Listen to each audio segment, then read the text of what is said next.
నమస్తే, welcome to INB news. ముందుగా headlines.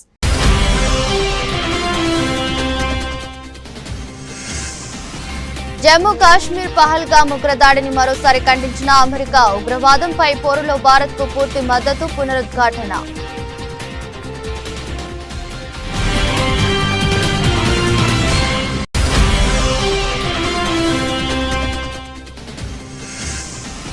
ఢిల్లీలో రక్షణ మంత్రి రాజ్నాథ్ అధ్యక్షతన అఖిలపక్ష సమావేశం. కేంద్రం ఏ చర్య తీసుకున్నా మద్దతిస్తామన్న అఖిలపక్షం.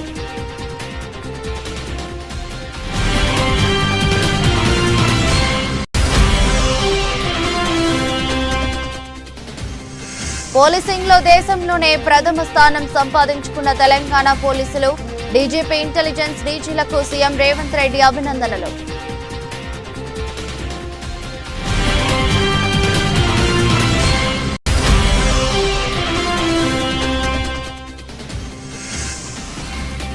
మూలధన వ్యయం పెరిగేలా మౌలిక వస్తువులపై ఖర్చు చేయండి, అధికారులతో ముఖ్యమంత్రి చంద్రబాబు.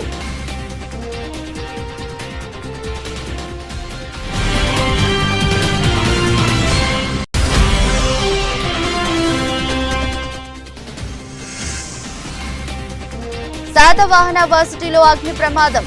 ఎగ్జామినేషన్ బ్రాంచ్ కి వ్యాపించిన మంటలు.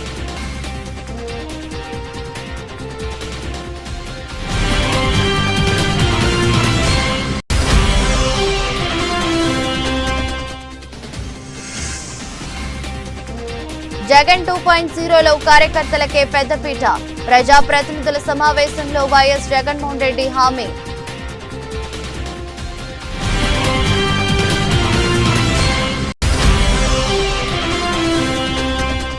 సిద్దిపేటలో బీఆర్ఎస్పీ నాయకులు చేపట్టిన పాదయాత్రని ప్రారంభించిన ఎమ్మెల్యే హరీష్ రావు. తెలంగాణ ఉద్యమానికి సిద్దిపేటకు పేగుబంధమని గుర్తు చేసిన మాజీ మంత్రి.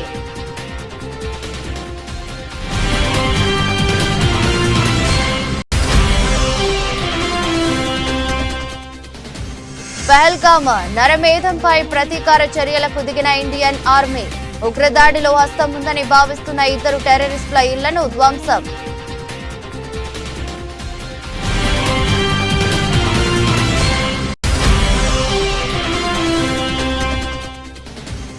హోమ్ గ్రౌండ్ లో 11 పరుగుల తేడాతో ఆర్సీబీ గ్రాండ్ విక్టరీ. 206 పరుగుల లక్ష్యంతో బరిలోకి దిగిన ఆర్ఆర్ 194 రన్స్ కే పరిమితం.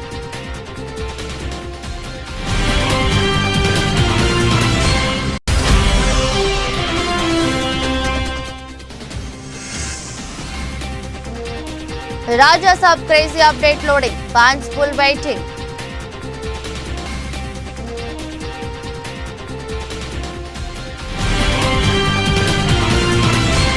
జమ్మూ కాశ్మీర్లోని పహల్గామ్లో జరిగిన ఉగ్రవాద దాడిని అమెరికా తీవ్రంగా ఖండించింది. ఈ దాడిని అత్యంత ఘోరమైన చర్యగా అభివర్ణిస్తూ ఉగ్రవాదంపై పోరులో భారత్కు తమ సంపూర్ణ మద్దతు ఉంటుందని మరోసారి స్పష్టం చేసింది. గురువారం వాషింగ్టన్లో జరిగిన మీడియా సమావేశంలో అమెరికా విదేశాంగ శాఖ ప్రతినిధి టామీ బ్రూస్ ఈ వ్యాఖ్యలు చేశారు. అన్ని రకాల ఉగ్రవాద చర్యలను అమెరికా తీవ్రంగా ఖండిస్తుంది. ఈ విషయంలో మేము భారత్కు అండగా నిలుస్తామని ఆమె పేర్కొన్నారు. అధ్యక్షుడు డొనాల్డ్ ట్రంప్, విదేశాంగ మంత్రి మార్కో రూబియో చేసిన వ్యాఖ్యలనే ఆమె పునరుద్ఘాటించారు. ఈ దాడిలో ప్రాణాలు కోల్పోయిన వారి కుటుంబాలకు మా ప్రగాఢ సానుభూతి తెలియజేస్తున్నాం. గాయపడిన వారు త్వరగా కోలుకోవాలని ప్రార్థిస్తున్నాం. ఈ ఘోరానికి పాల్పడిన వారిని చట్టం ముందు నిలబెట్టాలని బ్రూస్ పిలుపునిచ్చారు. అయితే ఈ దాడి వెనుక పాకిస్తాన్ హస్తం ఉందా అనే ప్రశ్నకు బ్రూస్ నేరుగా సమాధానం ఇవ్వలేదు. ఇది భయంకరమైన పరిస్థితి. ప్రస్తుతానికి దీనిపై ఇంతకంటే ఎక్కువ వ్యాఖ్యలు చేయలేం. వేగంగా మారుతున్న పరిస్థితులను మేము నిశ్చితంగా గమనిస్తున్నాం. కాశ్మీర్ లేదా జమ్మూ ప్రస్తుత స్థితిపై మేము ఎలాంటి వైఖరి తీసుకోవడం లేదని ఆమె స్పష్టం చేశారు. దేశంలో కల్లోలం రేపుతున్న పాక్ ప్రేరేపిత ఉగ్రవాద క్యాంపులను నాశనం చేయాల్సిందేనని అఖిలపక్షం కేంద్ర ప్రభుత్వాన్ని కోరింది. పహల్గామ్ దాడి నేపథ్యంలో మోదీ సర్కారు ఏ చర్య తీసుకున్నా పూర్తి మద్దతు ఇస్తామని ప్రకటించింది. జాతీయ భద్రతా విషయంలో రాజకీయాలకు తావులేదని, ఉగ్రవాదంపై కలిసికట్టుగా పోరాడతామని స్పష్టం చేసింది. పార్లమెంట్ ప్రాంగణంలో అఖిలపక్ష సమావేశం జరిగింది. రక్షణ మంత్రి రాజ్నాథ్ సింగ్ అధ్యక్షతన జరిగిన ఈ భేటీలో కేంద్ర మంత్రులు అమిత్ షా, జైశంకర్, నిర్మలా సీతారామన్, కిరణ్ రిజిజు ప్రభుత్వం నుంచి పాల్గొనగా, ప్రతిపక్షాల నుంచి కాంగ్రెస్ అధ్యక్షుడు Mallikarjun Kharge, Rahul Gandhi, NCP MP Supriya Sule, BJD నేత Sasmit Patra, AAP MP Sanjay Singh, Trinamool MP Sudip Bandyopadhyay, TDP నేత లావు శ్రీకృష్ణదేవరాయలు, ఎంఐఎం ఎంపీ అసదుద్దీన్ ఓవైసీ తదితరులు పాల్గొన్నారు. తొలుత ఉగ్రదాడి మృతులకు అంతా 2 నిమిషాలు మౌనం పాటించారు. అనంతరం ఉగ్రదాడి ఘటన గురించి, దానిపై ఇప్పటి వరకు తీసుకున్న చర్యల గురించి రక్షణ మంత్రి రాజ్నాథ్ సింగ్ వివరాలు వెల్లడించారు. అఖిల పక్షంలో పాల్గొన్న నేతలందరూ ప్రభుత్వానికి మద్దతు తెలిపారు. భారతీయ జాతీయ భద్రతా విషయంలో రాజకీయాలకు తావు లేదని కలిసికట్టుగా నిలుద్దామని చెప్పారు. आज ऑल पार्टी फ्लोर लीडर्स का बैठक बहुत सकारात्मक और जैसे हमने एक्सपेक्टेशन किया था वैसे हुआ।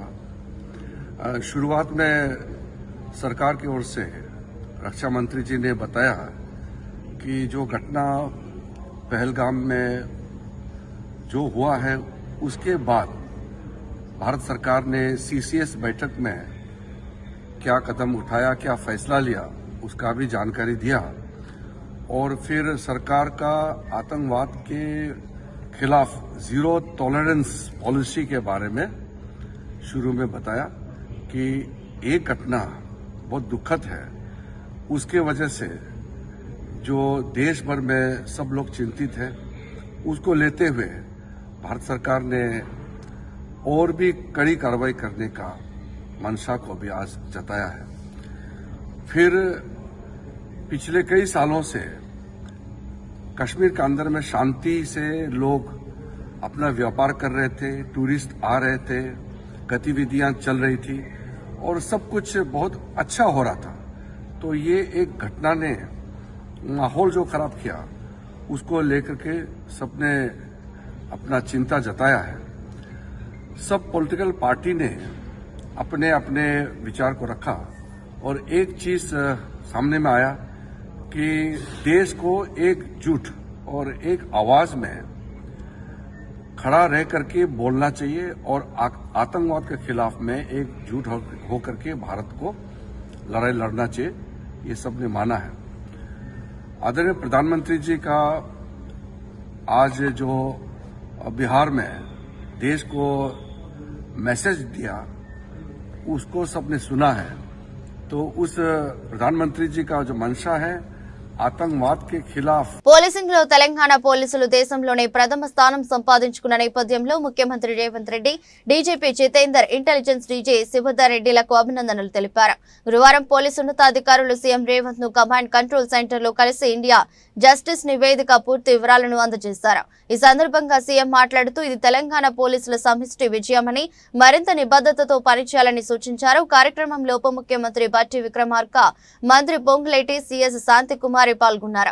కాగా రాష్ట్రంలోని ప్రతి పోలీసు యూనిట్ లో 10 మంది మహిళల కన్నా ఎక్కువ ఉన్న చోట సాస్ కమిటీలు ఏర్పాటు చేయాలని డీజీపీ జితేందర్ సూచించారు.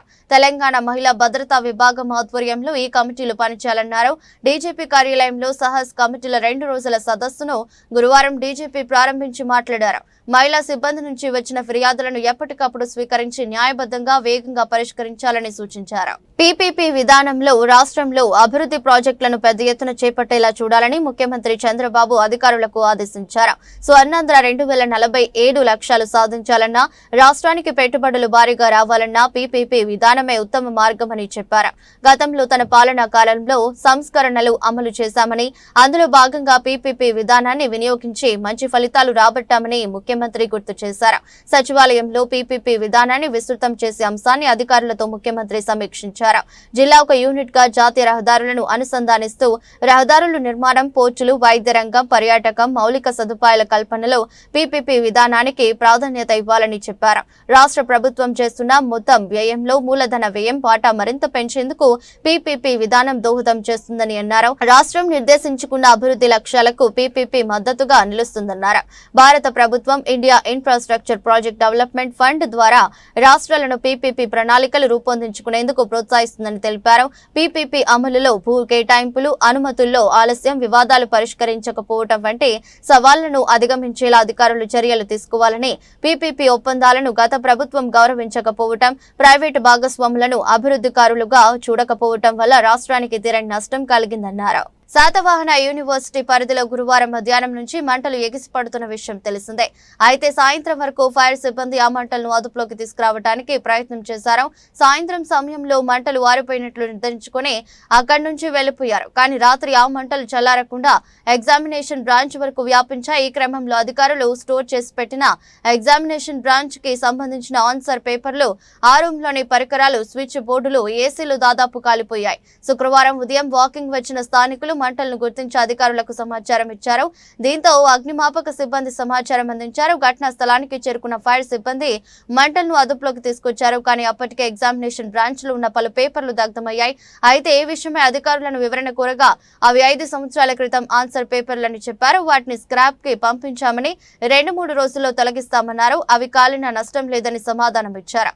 అగ్ని ప్రమాదానికి సంబంధించి పూర్తి వివరాలు తెలియాల్సి ఉంది.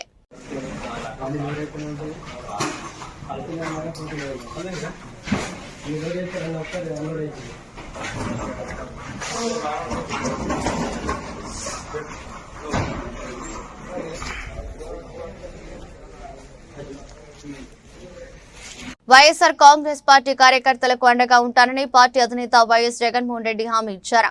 తెగువ అంటే ఎలా ఉంటుందనేది రాష్ట్రానికి చాటి చెప్పిన నా అక్క చెల్లెమ్మలకు, నా అన్నదమ్ములకు సెల్యూట్ అంటూ ఇటీవల ఉప ఎన్నికల్లో ధైర్య సాహసాలు చూపిన ప్రజా ప్రతినిధులను వైఎస్ జగన్ అభినందించారు. గురువారం తాడేపల్లిలోని పార్టీ కేంద్ర కార్యాలయంలో వైఎస్ఆర్ జిల్లా ప్రొద్దుటూరు, తిరుపతి జిల్లా వెంకటగిరి మున్సిపాలిటీలు, అనంతపురం జిల్లా కంబదూరు, తిరుపతి రూరల్ స్థానిక సంస్థల్లో వైఎస్ఆర్సీపీకి చెందిన ప్రజా ప్రతినిధులతో మాజీ ముఖ్యమంత్రి వైఎస్ఆర్సీపీ అధ్యక్షులు వైఎస్ జగన్మోహన్ రెడ్డి సమావేశమయ్యారు. సమావేశంలో ఆయా మున్సిపల్ చైర్పర్సన్లు, వైస్ చైర్పర్సన్లు, కౌన్సిలర్లతో పాటు ఎంపీపీలు, ఎంపీటీసీలు, ఇంకా ఆయా జిల్లాలకు చెందిన పార్టీ ముఖ్య నాయకులతో కలిసి ముందుగా కాశ్మీర్లోని పహల్గాంలో ఉగ్రవాదుల దాడిలో అసువులు బాసిన వారికి వైఎస్ జగన్ నివాళులర్పించారు. సంతాప సూచకంగా 2 నిమిషాల మౌనం పాటించి శ్రద్ధాంజలి ఘటించారు. అనంతరం పార్టీ ప్రజా ప్రతినిధులను ఉద్దేశించి వైఎస్ జగన్ ప్రసంగించారు. ఈరోజు ఇక్కడికి వచ్చిన తెగు అంటే ఏమిటి, వైఎస్ఆర్ కాంగ్రెస్ పార్టీకి సంబంధించిన కార్యకర్తల్లో తెగు అంటే ఎలా ఉంటుంది అని చెప్పి రాష్ట్రానికి చాటి చెప్పిన నా అక్క చెల్లెమ్మలకు, నా అన్నదమ్ములకు అందరికీ కూడా సెల్యూట్ చేస్తాను. ఎందుకంటే ఈరోజు మనము యుద్ధ వాతావరణంలో ఈరోజు ఆంధ్ర రాష్ట్రంలో ప్రజలు బ్రతుకుతూ ఉన్న పరిస్థితులు కనిపిస్తూ ఉన్నాయి. ఇలాంటి దుర్మార్గమైన పాలన, రెడ్ బుక్ పాలన బహుశా ఎప్పుడు కూడా ఆంధ్ర రాష్ట్రంలో గతంలో ఎప్పుడు చూసి ఉండదు. అలాంటి పరిస్థితుల మధ్య ప్రజాస్వామ్యాన్ని ఖూనీ చేయడం అంత సులువు కాదు. ప్రజల్లో వ్యతిరేకతను గొంతు పట్టుకొని నలపడం అంత సులభం కాదు. ఇచ్చిన మాటను, మేనిఫెస్టోలో చెప్పిన మాటలను నిలబెట్టుకోకపోతే నీ తోలు తీస్తాం అని చెప్పగలిగిన సత్తా వైఎస్ఆర్సీపీకి ప్రతి గ్రామం నుంచి ఆ కార్యకర్త లేస్తాడు అని చెప్పి చాటి చెప్పాం. మీ తెగువకు మరొక్కసారి సెల్యూట్ చేస్తూ అడుగులు కార్యక్రమాన్ని ముందుకు తీసుకొని పోతా ఉన్నాం. ఆశ్చర్యం కలిగించే విషయాలు. ఎందుకనంటే ఎక్కడ కూడా జరిగే ఈ ఎన్నికల్లో తెలుగుదేశం పార్టీకి ఎక్కడ కూడా బలం లేదు. ప్రజలు ఓట్లు వేసిన పరిస్థితుల మధ్య వైఎస్ఆర్ కాంగ్రెస్ పార్టీ జెండా మీద, వైఎస్ఆర్ కాంగ్రెస్ పార్టీ గుర్తు మీద గెలిచిన సభ్యులు ప్రతి చోట చూస్తే అసలు తెలుగుదేశం పార్టీ ఎందుకు పోటీ పెడతా ఉంది అని చెప్పి ఎవరికైనా కూడా ఇట్టే అర్థమవుతుంది. ఇక తిరుపతి రూరల్కి సంబంధించి చంద్రగిరి నియోజకవర్గంలో, అంటే చంద్రబాబు నాయుడు సొంత నియోజకవర్గం, చంద్రబాబు నాయుడు ఇల్లు ఎక్కడుందంటే ఇక్కడే, ఇదే చంద్రగిరి నియోజకవర్గంలోనే చంద్రబాబు నాయుడు ఇల్లు. ఆయన మొట్టమొదటిసారిగా చంద్రబాబు నాయుడు గెలిచిందే ఇక్కడే, మళ్ళీ ఓడిపోయింది కూడా ఇక్కడే. అక్కడ బీసీలు డామినెంట్గా ఉన్న ఆ ఏరియాలో బీసీలకు ఇచ్చి సామాజిక వర్గాన్ని పైకి తీసుకొని రావాలి అని చెప్పి ఎవరైనా చూస్తారు. కానీ అక్కడ బీసీలు ఎక్కువగా ఉన్నారు, వాళ్ళల్లో ఆర్థిక స్థితిగతులు సరిగ్గా ఉండవు. కాబట్టి ఈయనైతే ఆర్థికంగా సౌండ్గా ఉంటాడు, బీసీలను ఎప్పుడు కూడా తొక్కి పెట్టచ్చు అని చెప్పి అక్కడికి పోయి అక్కడ పాగా వేసినాడు. నిజంగా ఏ తెలుగుదేశం కార్యకర్త కూడా ఇళ్ళకి వెళ్ళి వాళ్ళ గ్రామాలలో వాళ్ళు తిరుగుతూ వాళ్ళ గ్రామాలలో ఉన్న ప్రజల ఇళ్ళకు వెళ్ళి బాగున్నారా మీరు అని పలకరించే ధైర్యం చంద్రబాబు నాయుడు గారికి సంబంధించిన ఏ కార్యకర్తకు లేదు. కారణం, చంద్రబాబు నాయుడు గారికి సంబంధించిన ఏ కార్యకర్త అయినా కూడా ప్రజల్లోకి వెళ్ళి వాళ్ళ ఇళ్ళ దగ్గరికి వెళ్తే ప్రతి ఒక్కరికి కూడా వెన్నులో భయమే. తెలంగాణ ఉద్యమానికి సిద్దిపేటకు పేగుబంధం ఉందని బీఆర్ఎస్ ఎమ్మెల్యే హరీష్ రావు యువత చేపట్టిన పాదయాత్ర రేపు బీఆర్ఎస్ పార్టీ అధికారంలోకి రావడానికి విజయయాత్రగా కాబోతుందని చెప్పారు. నాడు సిద్దిపేట నుంచే కేసీఆర్ సైకిల్ యాత్ర చేపట్టి వరంగల్ సభకు ఊళ్లు కదిలించారని గుర్తు చేశారు. చాలా పార్టీలు పుడుతుంటాయి పోతుంటాయి, కానీ బీఆర్ఎస్ మాత్రం లక్ష్యాన్ని ముద్దాడిందని తెలిపారు. కేసీఆర్ అనే ఒక గొంతు కోట్ల గొంతులను ఏకం చేస్తుందన్నారు. 14 ఏండ్ల ఉద్యమం, 10 ఏండ్ల ప్రభుత్వం, ఇప్పుడు 7.5 ప్రతిపక్షం, ఏ పాత్ర అయినా బీఆర్ఎస్ పార్టీ తెలంగాణ పక్షమేనని స్పష్టం చేశారు. లంకలో రావణుడి అరాచకాలను వరికట్టడానికి ఆనాడు రామదండు కదిలింది. నేడు మన రాష్ట్రంలో రేవంత్ రెడ్డి ప్రభుత్వం చేస్తున్న అరాచకాలను ఎదిరించడానికి ఈ గులాబీ దండు కదిలిందని చెప్పారు. సిద్దిపేట నియోజకవర్గం కేంద్రం రంగదాంపల్లి అమరవీరుల స్తూపం నుంచి వరంగల్ సభ వద్దకు 1000 మంది విద్యార్థి యువత చేపట్టిన పాదయాత్రను హరీష్ రావు జెండా ఊపి ప్రారంభించారు. మొన్న కశ్మీర్ లో పహల్గామ్ లో మరణించినటువంటి వారిని శ్రద్ధాంజలి ఘటించడం కోసం అందరం కూడా ఒక 2 నిమిషాలు మౌనం పాటిద్దాం. అందరూ కూడా నిశ్శబ్దంగా 2 నిమిషాలు మౌనం పాటించాల్సిందిగా కోరుతా ఉన్నాను. హలో హలో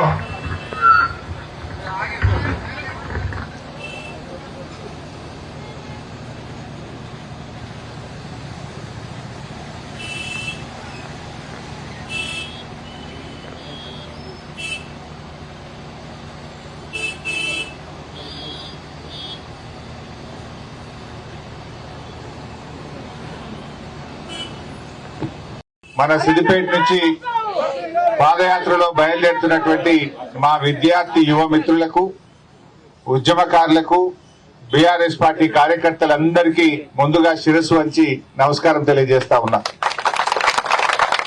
దాదాపు 44 డిగ్రీల ఎండను కూడా లెక్క చేయకుండా 1500 మంది ఎల్లుండి 27వ తేదీ వరంగల్లో జరగబోతున్నటువంటి మన పార్టీ రజతోత్సవాన్ని విజయవంతం చేయడానికి స్వచ్ఛందంగా తరలి వచ్చినటువంటి మీ అందరికీ హృదయపూర్వకంగా శుభాకాంక్షలు, అభినందనలు తెలియజేస్తా ఉన్నా.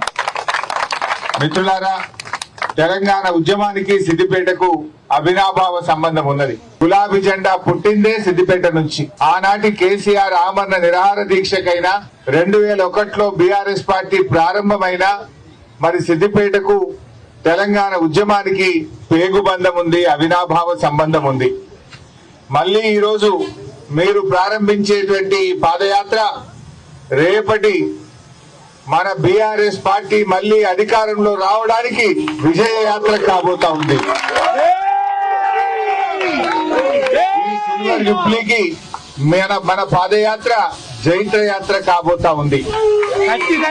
ముఖ్యంగా బీఆర్ఎస్ పార్టీ పుట్టినాడు చాలా మంది చాలా రకాలుగా చెప్పారు.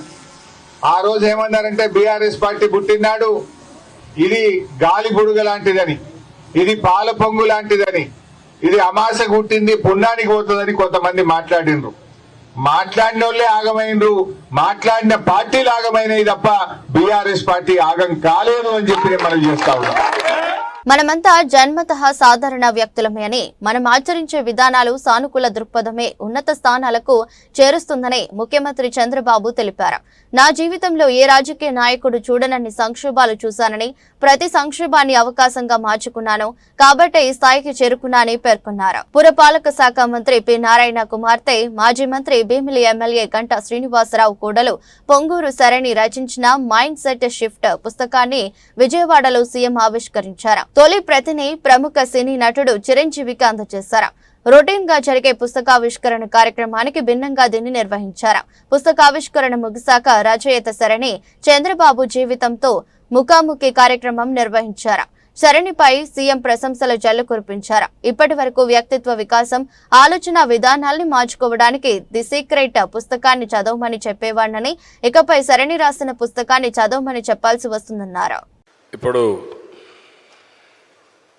శరణ్ గారు అయితే ఒక మంచి బుక్ రాశారు.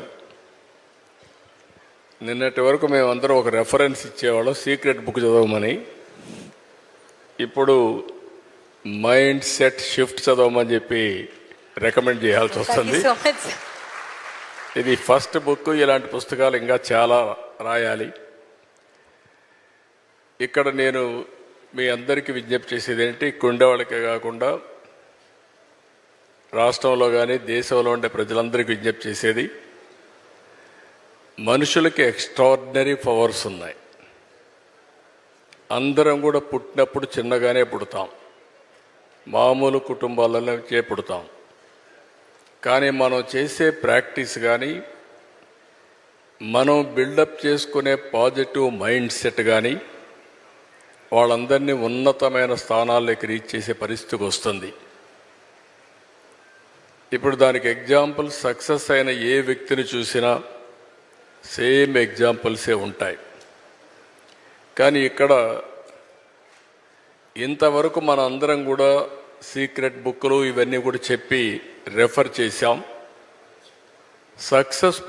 సక్సెస్ అయిన వాళ్ళు ఇప్పుడు నారాయణ గారు ఆయన ఇన్స్టిట్యూట్ కానీ, నేను రాజకీయాల్లో కానీ, చిరంజీవి గారు సినిమాల్లో కానీ మేము ప్రాక్టీస్ చేశాం. ఈరోజు చిరంజీవి గారు మీరు చెప్పినట్టు ఆయన ఆ సంకల్పం చేసుకొని ముందుకు పోయారు. నేను కూడా సీఎంగా ఉన్నప్పుడు ఆయనతో ఎప్పుడు కలిసేవాడిని.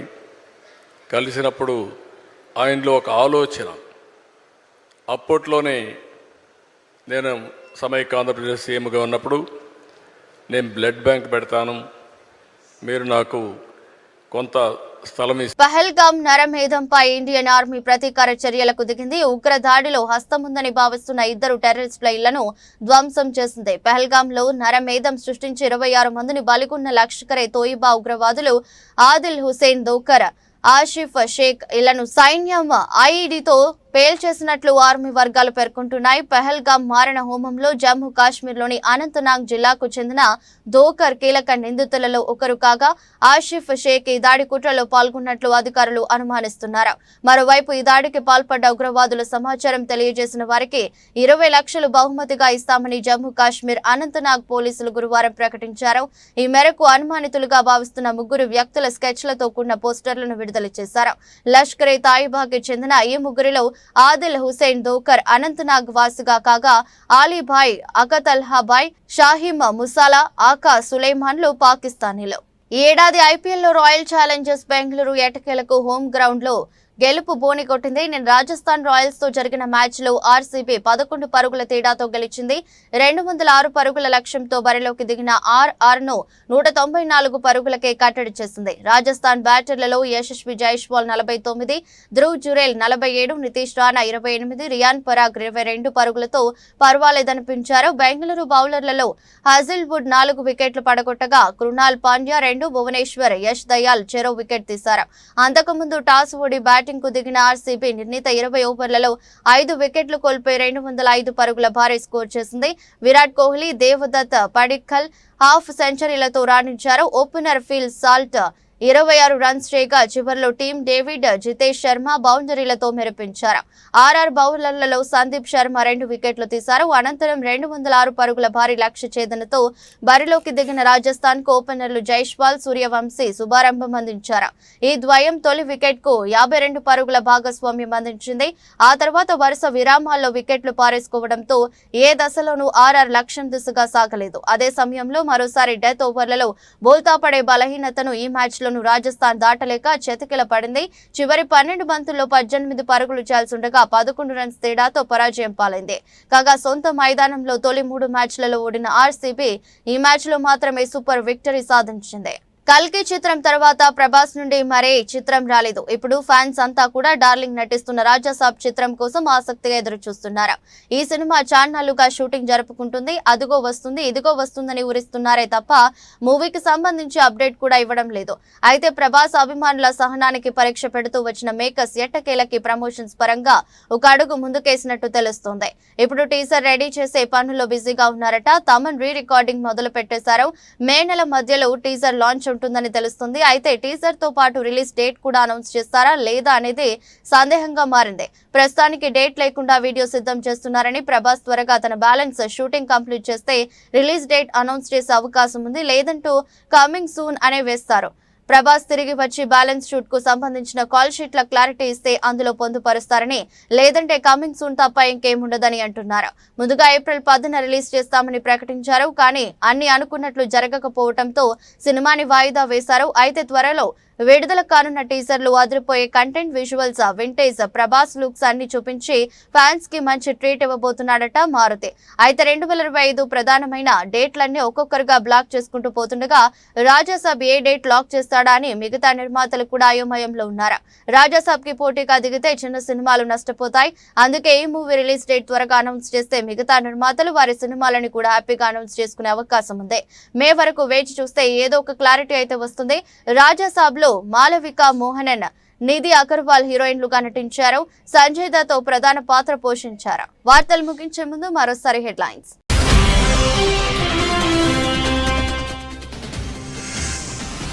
జమ్మూ కాశ్మీర్ పహల్గామ్ ఉగ్రదాడిని మరోసారి ఖండించిన అమెరికా. ఉగ్రవాదంపై పోరులో భారత్ కు పూర్తి మద్దతు, పునరుద్ఘాటన.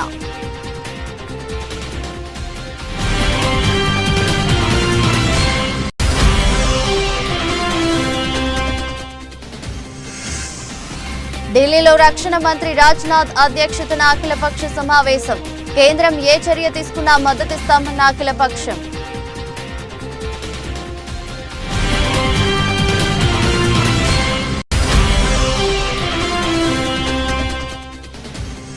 పోలీసింగ్ లో దేశంలోనే ప్రథమ స్థానం సంపాదించుకున్న తెలంగాణ పోలీసులు.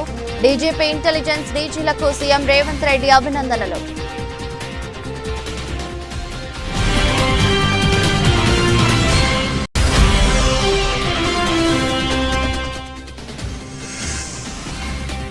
మూలధన వ్యయం పెరిగేలా మౌలిక వస్తువులపై ఖర్చు చేయండి. అధికారులతో ముఖ్యమంత్రి చంద్రబాబు.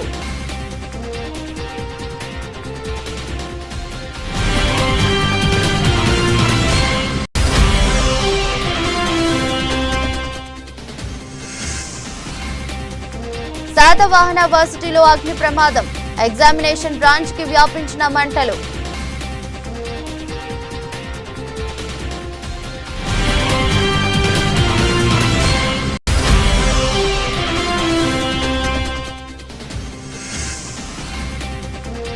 జగన్ 2.0లో కార్యకర్తలకే పెద్దపీట. ప్రజాప్రతినిధుల సమావేశంలో వైఎస్ జగన్మోహన్ రెడ్డి హామీ.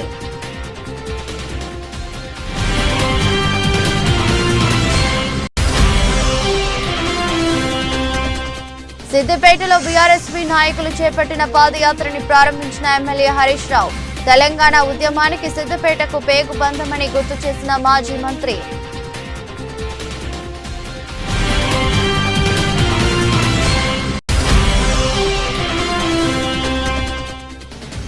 పహల్గామ్ నరమేధంపై ప్రతీకార చర్యలకు దిగిన ఇండియన్ ఆర్మీ. ఉగ్రదాడిలో హస్తం ఉందని భావిస్తున్న 2 టెర్రరిస్టుల ఇళ్లను ధ్వంసం.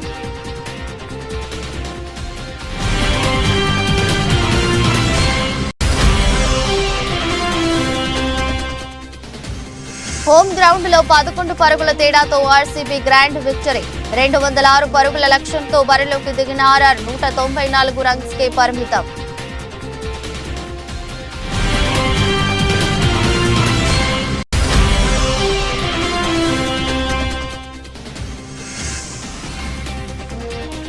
Raja Saab crazy update loading. Fans full waiting.